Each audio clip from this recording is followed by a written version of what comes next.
burns and scalds. Now burns are something that you can come across in many different areas, and we can get burnt by lots of different things. Now burns are something that can happen anywhere. For example, we can get burnt by something that's hot, like the oven, the hair straighteners, the iron. We could get burnt by a naked flame, by fire, by steam from the kettle, by the sun, and also by chemicals. Now we judge the severity of a burn by an acronym called SCALD. S stands for the size of the burn. The bigger the burn is, the worse it will tend to be.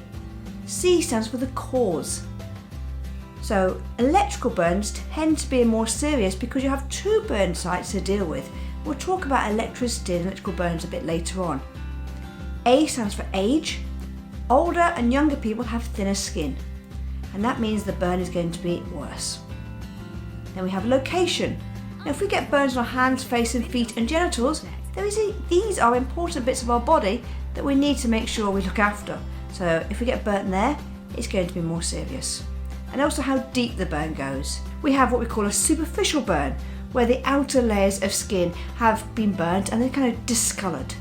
You then have a partial thickness burn, where you've taken the top layer of the skin off, and it's commonly shown with a blister. And then sometimes we have something called a full thickness burn. So a partial thickness burn or a full thickness burn, well, they have taken a layer of skin off, so therefore it's leaving an open wound. And the deeper it goes, the worse that wound will be. Now sometimes you might get a mixture of depths, because you might have a full thickness burn right in the middle, but then around the outside you maybe have a superficial and partial thickness burns. Now as a general rule of thumb, if someone gets burnt, what we must do is act very quickly, because this burn's probably going to be quite painful and we need to cool the burn down to stop it from burning. So we run it under cool water for a minimum of 20 minutes. And what that will do is, by running under cool water for a minimum of 20 minutes, is cool the skin down, cooling the burn down. And the reason we don't use cold water anymore is because cold water is quite painful. Now if I ask you now to go and stand underneath the tap and hold your arm underneath there for 20 minutes, you're going to find it's quite difficult to do because it's quite painful. So make sure you have cool water if you can, and if you don't, go in and out under the tap. Hold it for as long as you can stand it, take it out, hold it again for as long as you can stand it, but for a maximum of 20 minutes. Then you need to be able to remove some jewellery. So if the burn was on someone's arm and they've got a watch and ring or bracelet on, make sure you remove the jewellery, because otherwise the body part will swell and that jewellery is going to cause a bit of an issue a bit later on. Now if you've got a partial thickness burn or a full thickness burn, then you've taken a layer of skin off, and that's going to leave an open wound, and that open wound can get infected. So it's our job as a first aider to keep that wound clean. And what they recommend is you cover it with something that doesn't stick. Now it's no good using a dressing like we did for the bleeding, because that will stick and you don't want it to stick. So something like cling film, just loosely layered over, not wrapped over, but loosely layered over, will protect the actual wound, so hopefully it won't get infected. We also have to do a size assessment of the burn, and this is typically called the rule of nines. The body is then divided up. So roughly speaking, the size of a casualty's hand is equivalent to 1% of their skin surface area. The head is 9%, the front of the body, torso, is 18%, same with the back, each leg is 18%, and the arms are 9% each. What we're dealing with there is giving a rough idea of how bad the burn is and whether we need to turn to the emergency services, and also we can give a better indication when the emergency services arrive.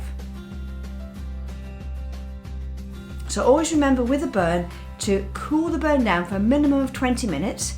Make sure then that you remove any jewellery if it's going to cause a problem a bit later on.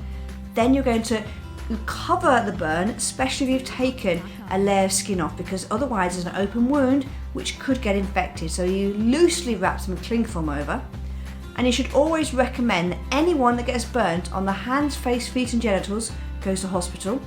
Anyone that's got a burn greater than the palm of their hand, remember that's 1% of their skin surface area, must go to hospital. Anyone that's got a burn that will be classed as a full thickness, so going through lots of layers of skin, and any child or baby with a burn, we would always be encouraging them to go and seek medical help. Just make sure that when you're thinking about how to cool a burn down, you're thinking about what you can use. And sometimes if we're having a barbecue outside, or maybe we're melting marshmallows over the fire pit outside, depending on what time of year it is, the closest thing to hand could be a hose. Now, using a hose is not the best thing to be able to cool a burn down. A couple of reasons for this. One, it might have been sitting for a long time and there's lots of bacteria in that water or in the hose, which is going to cause more of a problem, especially when you're trying to keep the wound clean. Also, it's under pressure, which can make the burn worse. And thirdly, if it was on a hot summer's day, that water that's been sitting in that hose has been heated up by the sun, and you're now putting what you thought was cool water onto a burn, turns out to be boiling water onto a burn, which could make it worse. So just be careful about what we use as cool water. And finally, please remember, do not put anything other than water on a burn. Cool water. Do not put creams or ointments on a burn. Do not touch the burn or burst the blister. And do not remove any clothing that's stuck to the burn.